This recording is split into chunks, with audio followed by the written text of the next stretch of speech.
Bueno, buenas, ¿cómo andan? Vamos a grabar la tercera parte de MOSFET, ¿sí? Habíamos visto en los videos anteriores un poquito qué era esto de un transistor MOSFET. Habíamos hablado de esta estructura que se forma acá entre el gate, que es un metal, un óxido, que es un aislante, y un semiconductor, por eso se llama MOS, metal, óxido, semiconductor. Habíamos hablado qué pasaba cuando polarizábamos después en un transistor ya, donde se ponían las dos islas, en este caso de material N y un sustrato de material P+, habíamos visto qué ocurría cuando polarizábamos la tensión VGS de este tipo.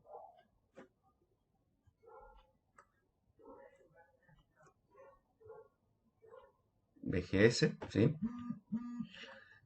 Habíamos explicado que la mayoría de los transistores MOS, el terminal de fuente, el terminal de source, aparecía unido internamente con el terminal de bulk o el terminal de sustrato. Después cuando pasemos a la parte de MOSFET de potencia vamos a explicar por qué es que hacen eso, por qué internamente la mayoría de los MOSFET vienen unidos, si bien algunos por ahí, algún modelo muy particular, puede llegar a tener cuatro patitas y tener el sustrato accesible. El 90%, de hecho creo que yo no me crucé con ninguno, con un modelo que haya utilizado de MOS que tenga acceso a la pata de sustrato externo, pero el 90% están unidos internamente. Bien, y habíamos cortado el último video explicando un poquito qué era esto de la formación del canal y cómo se hacía la inversión del material. ¿Qué es la inversión del material? La inversión del material, recordamos un poquito, vamos a hacer un poco de zoom acá, es, yo tengo un material P, ¿sí? Muy dopado, o sea, con mucha cantidad de lagunas, por todos lados, muchas lagunas, muchas lagunas, muchas lagunas. Es decir, que la carga de este material, del sustrato, es positiva. En cambio, en estas islas yo tengo muchos electrones. Son islas que están muy dopadas de material tipo N, ¿sí? En esas islas es donde se suelda con un metal el terminal de source, el terminal de fuente, y con un metal el terminal de drain. Ahora, ¿qué es lo que ocurría? Bueno, cuando yo ponía VGS positivo en este caso, y empezaba a aumentar la VGS, bueno, producto de que esto es como un capacitor, lo que ocurría era que se extraían electrones de la placa metálica, ¿sí? Pasaban a través de la fuente y se iban a depositar a través del sustrato. Obviamente un par de esos electrones van a entrar al terminal de fuente, van a dopar más esta isla del surtidor, perdón, del terminal de fuente, del source, y otros van a parar al sustrato. Producto de los que iban a parar al sustrato, ¿qué pasaba? Cargas móviles positivas, ¿sí? Se veían atraídas por todos los electrones que entraban acá. Cargas negativas. Varios de estos electrones, ¿qué hacían? Se recombinaban con las lagunas.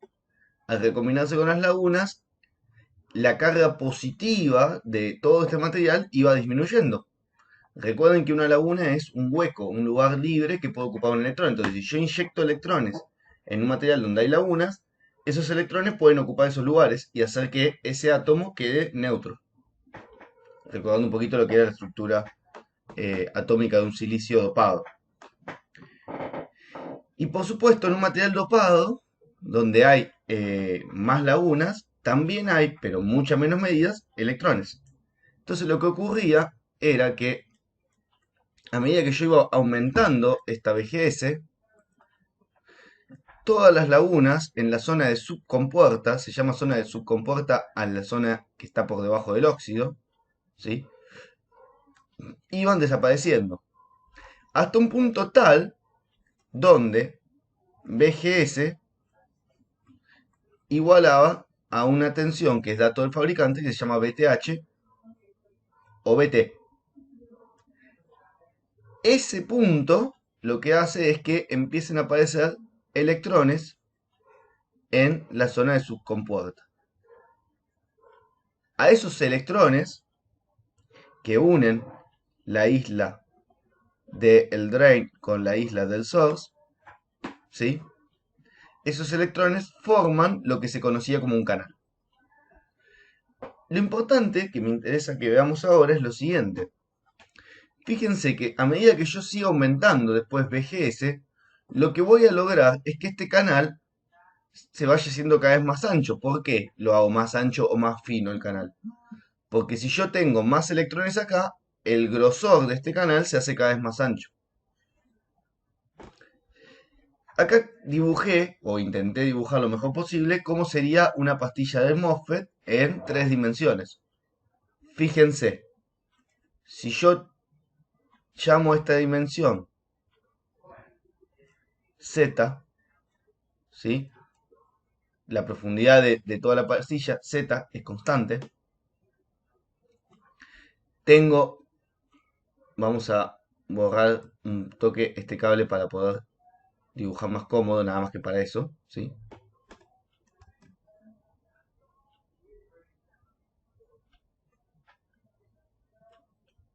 Y ahora digo, bueno, tengo este largo, que es la longitud del canal, L. Notemos que también es constante el L. ¿Por qué es constante el L? Porque el L es la separación que hay entre la isla del drain y la isla del source. Eso no cambia, es fabricado. Pero tengo algo que es variable. Y es justamente lo que nombramos recién, esto de acá, esta distancia, o sea, la distancia de la zona de subcompuerta. A esta distancia la llamamos ancho, A. Entonces vamos a poner acá en el costadito a qué llamamos cada cosa. Z es profundidad de canal. Y entre paréntesis ponemos que es constante, ¿sí? ¿Constante en qué sentido? En que está fabricado así. Cuando el fabricante hace este MOSFET, define un Z, o sea, define una profundidad de pastilla y eso no se puede alterar. L es largo de canal. Largo de canal. Nuevamente, ¿qué es el largo del canal? Una constante, ¿sí? Es la distancia que hay entre la isla N del terminal de fuente y la isla N del terminal de drain. Esta distancia entre una isla y la otra está fijada por el fabricante cuando lo diseña. Ahora, hay un parámetro que es el A, el ancho, A, que es el ancho de canal,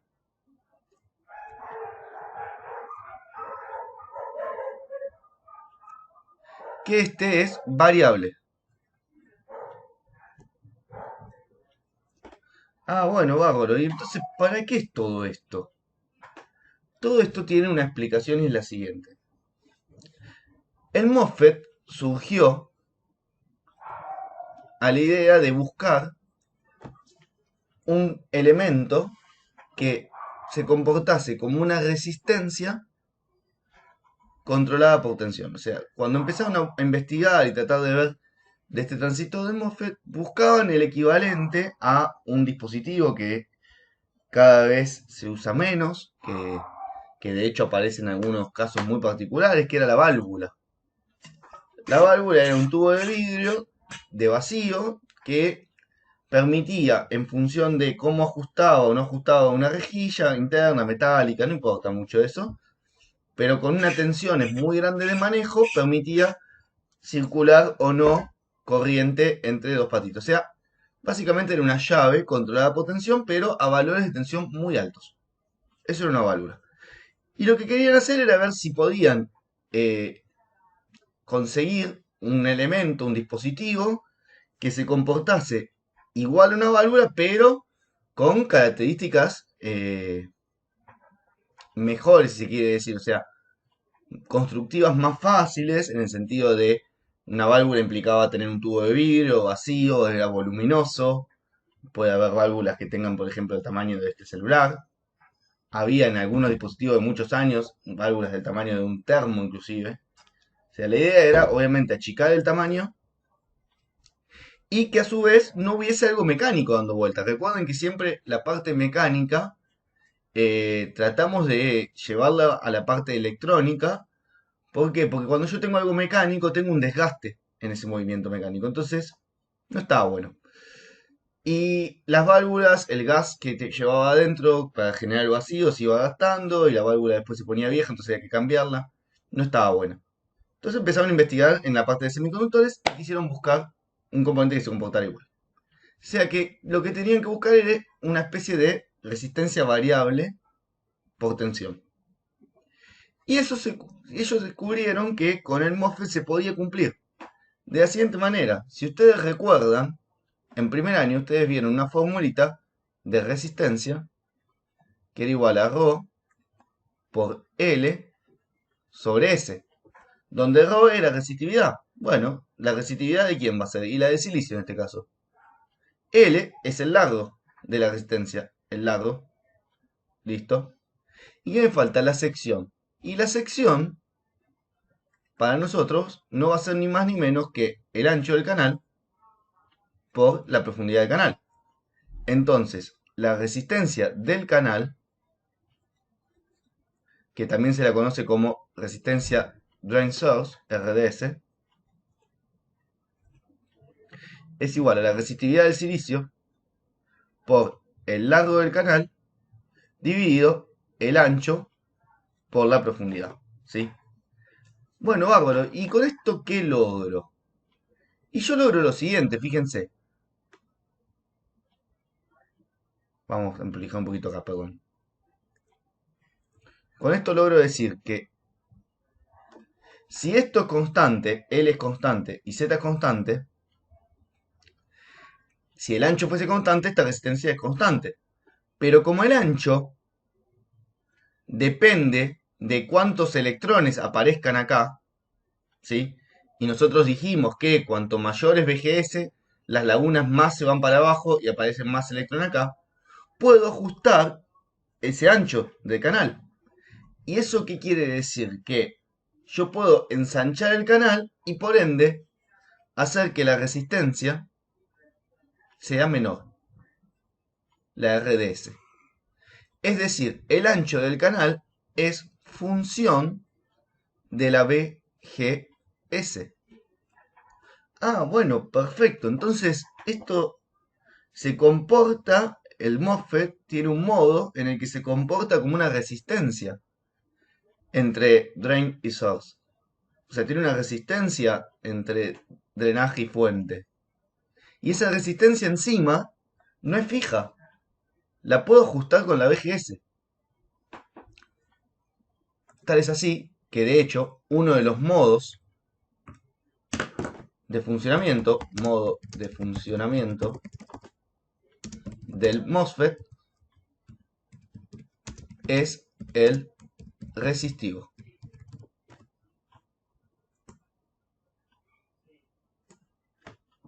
Este es uno de los modos de funcionamiento.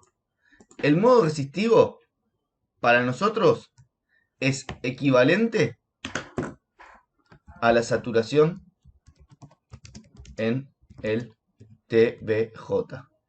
Ojo con esto, ¿sí? Equivalente. No quiere decir que se comportan igual. No se comportan igual, pero se usa de forma equivalente. Así como en el TBJ yo uso el modo saturación para indicar que el transistor se comporta como una llave cerrada, en el MOSFET yo puedo usarlo en modo resistivo con una resistencia lo más bajita posible para igualar, o mejor dicho, equilibrar o compensar el funcionamiento de una llave cerrada, que sabemos que no presenta resistencia entre bornes. Si yo cierro una llave, es un cable, la resistividad que hay entre los dos extremos de esa llave es prácticamente cero. Bueno, entonces si yo consigo que mi MOSFET tenga una resistencia entre drain y source muy chiquitita, o sea, tendiendo a cero, hago que ese transistor se comporte como una llave cerrada, ¿sí? Y algo parecido pasaba con la saturación en TBJ. Nosotros usábamos saturación como llave cerrada porque era el modo del transistor en el cual la caída de tensión entre colector y emisor era la más chica posible. Por eso usábamos el modo de saturación. Es decir, en estos dos modos vamos vamos a trabajarlo como llave cerrada. En contraparte, el modo de resistivo, tenemos el modo de corte. El modo de corte, ya hablamos un poco en el video anterior, es cuando no hay canal. Si yo no tengo canal, no tengo posibilidad alguna de que circule corriente entre drain y source. Ahora, dijimos entonces, la resistencia RDS depende de la VGS.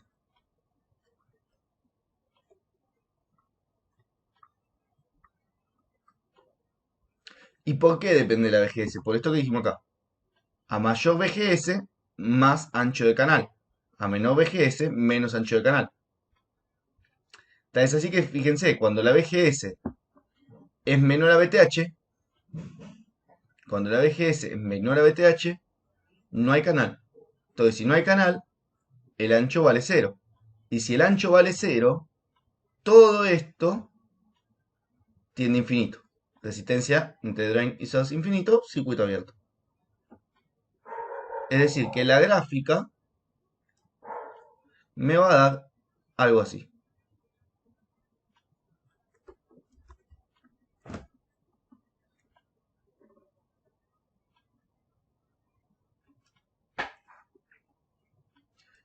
Donde tiene un comportamiento asintótico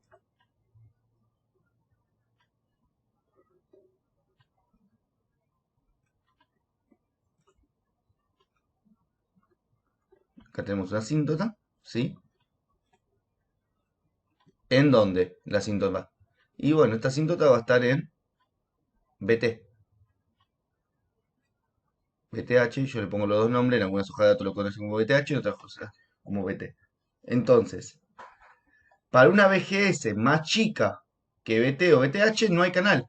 Si no hay canal, no hay resistencia. La resistencia tiene infinito. Y después acá tenemos un parámetro que se suele llamar VGS on. Este es un dato del fabricante, para el cual me da un valor de RDS on. ¿Qué es esta RDS on? La RDS on es el valor más chiquitito de resistencia entre drain y source que yo puedo obtener en mi canal. ¿Sí?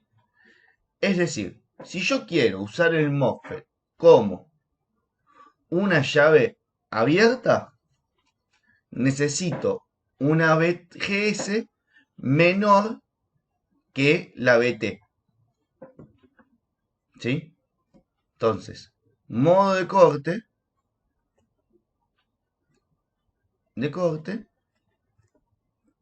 VGS, uy, perdón, VGS menor a BT. Modo resistivo,